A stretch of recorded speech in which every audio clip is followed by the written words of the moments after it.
नमस्कार दोस्तों, I am Jitendra Thawar Mallani of Tony. आप देख रहे हैं news TV.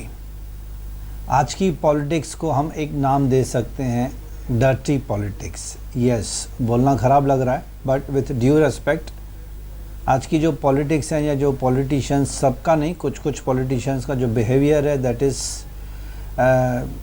Down below the belt जिसको बोलते हैं ना, वो हो गया है। पहले ज़माने में ऐसे नहीं था। डिफरेंस ऑफ ओपिनियन हुआ करता था। ऑपोजिशन में जो लोग बैठे हैं, एक हुआ करती थी रूलिंग पार्टी अकेली होती थी या तो अलायंस पार्टीज़ के साथ रूलिंग पार्टी होती थी, और दूसरे लोग होते थे ऑपोजिशन में बैठते थे। लेकिन ऑपोजिशन वाले और फिर रूलिंग पार्टी वाले सिर्फ डिफरेंस ऑफ ओपिनियन जो था उनका वो गवर्नमेंट पॉलिसीज़ के ऊपर था, ना ही पर्सनल लेवल पे कभी वो लोग इतनी हद तक नहीं जाते थे कि बिलो द बेल्ट किसी के ऊपर गाली गलौज करना, क्रिटिसाइज़ करना, अब्यूसिव लैंग्वेज यूज़ करना, ज़ात पात निकालना। लेकिन आजकल ये थोड़े टाइम में मैंने देखा है, with due respect to all politicians, I am not talking about कि सब पॉलिटिशियंस ख़राब हैं, लेकिन कुछ कुछ पॉलिटिशियंस लोगों ने सामने वाले की पोजीशन ना देखते हैं कि प्राइम मिनिस्टर के बारे में बात कर रहे हैं, प्रेसिडेंट के बारे में बात कर रहे हैं। ये ऑनरेबल कॉन्स्टिट्यूशनल पोजीशन है उनकी, या फिर अपोजिशन में जो लीडर ऑफ अपोजिशन बैठे हुए हैं। I will not take names of any political parties, but जब हम न्यूज़ देखते हैं, यूट्यूब पे वीडियोस देखते हैं, तो अंदर से बहुत फील होता है कि ज़माना था जब इंदिरा गांधी, अटल बिहारी वाजपेयी, जवाहरलाल नेहरू या अपोजिशन में बहुत बड़े बड़े लीडर्स थे, लेकिन डिफरेंस ऑफ ओपिनियन सिर्फ पार्लियामेंट लेवल तक ही था। पर्सनल लेवल पे कभी एक दूसरे को अटैक नहीं किया था। आजकल डेवलपमेंट के इश्यूज़ कम हैं, इंडिया के कॉन्स्टिट्यूशन या इंडिया की डेवलपमेंट के ऊपर बहस कम होती है, पर्सनल अटैक बहुत ज़्यादा हो जाता है। That's why I am using the word, as many people are actually, media people are using dirty politics. देखिए, पॉलिटिक्स में एक पार्टी छोड़ के दूसरी पार्टी को ज्वाइन करना is not a dirty politics. एक पॉलिटिशियन दूसरी पॉलिटिक्स पार्टी को जाके ज्वाइन कर लेगा तो वो उसमें कोई गलत बात नहीं है, वो डिफरेंस ऑफ ओपिनियन होता है, वो तो सालों से चलते आ रहा है।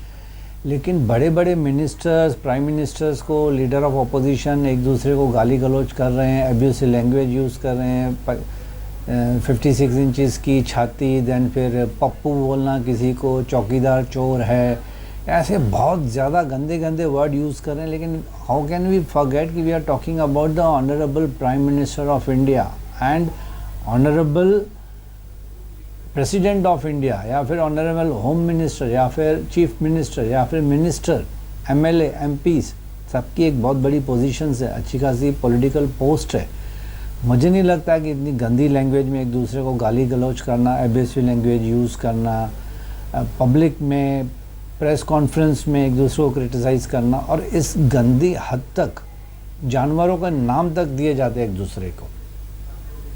मैं नाम नहीं लूँगा किसी भी पॉलिटिशियंस का, लेकिन आप वीडियोस देखोगे यूट्यूब पे तो जानवरों के नाम से पुकारा जाता है एक दूसरे को, बॉडी शेमिंग की जाती है एक दूसरे की। This is not good, this is not politics. मेरे ख्याल से अगर इस हद तक गंदगी फैलती जाएगी तो जो फॉरेन के लोग हैं, जो दूसरी कंट्रीज़ हैं जो इंडिया में इन्वेस्ट कर रही हैं आजकल, India is developing as India is developed a lot, लेकिन जब फॉरेनर्स देखते होंगे, सुनते होंगे तो शायद मजाक ही उड़ाएंगे, हंसेंगे हमारे इंडिया के ऊपर, जो कि किसी भी इंडियन को पसंद नहीं आएगा। बिकॉज अभी जो करंट गवर्नमेंट ने, जो मैं मोदी सर के फेवर में नहीं बोल रहा हूँ, don't take me wrong, but fact is a fact, you can not deny it कि mister Narendra Modi, honourable prime minister ने हमारे इंडिया का नाम मैप में काफ़ी ऊपर पॉजिटिवली लेके आए हैं। लोग जान गए हैं, फॉरेन कंट्रीज़ के मिनिस्टर, प्राइम मिनिस्टर जान गए हैं कि इंडिया अभी काफ़ी डेवलप हो चुकी है, तो इंडिया को एक रेस्पेक्ट भरी नज़रों से देखा जा रहा है। आपको शायद बाहर की आवाज़ सुनाई देगी, 2 आवर स्टूडियो साउंड प्रूफ, लेकिन 100% साउंड प्रूफ नहीं कर सकते हैं। मॉल में है स्टूडियो तो बाहर का डिस्टर्बेंस भी आएगा ही आपको, तो I am sorry for that. But anyhow दोस्तों, मेरे ख्याल से we are too small to advice to the politician, but politician को खुद को भी सोचना है कि एक रेस्पेक्टेबल पोजीशन पे बैठे हुए हैं, खुद भी और सामने वाले भी, तो एक क्रिटिसिज्म होना चाहिए, but it should be healthy criticism, it should not be destructive and abusive criticism. बाकी तो सब समझदार हैं, हम तो कॉमन सिटीज़न ऑफ इंडिया हैं, हम तो चाहेंगे कि इंडिया का नाम हो, इंडिया डेवलप हो, सुख शांति रहे, हारमोनी बनी रहे। थैंक्स दोस्तों for listening to me and for being with me. Thank you very much.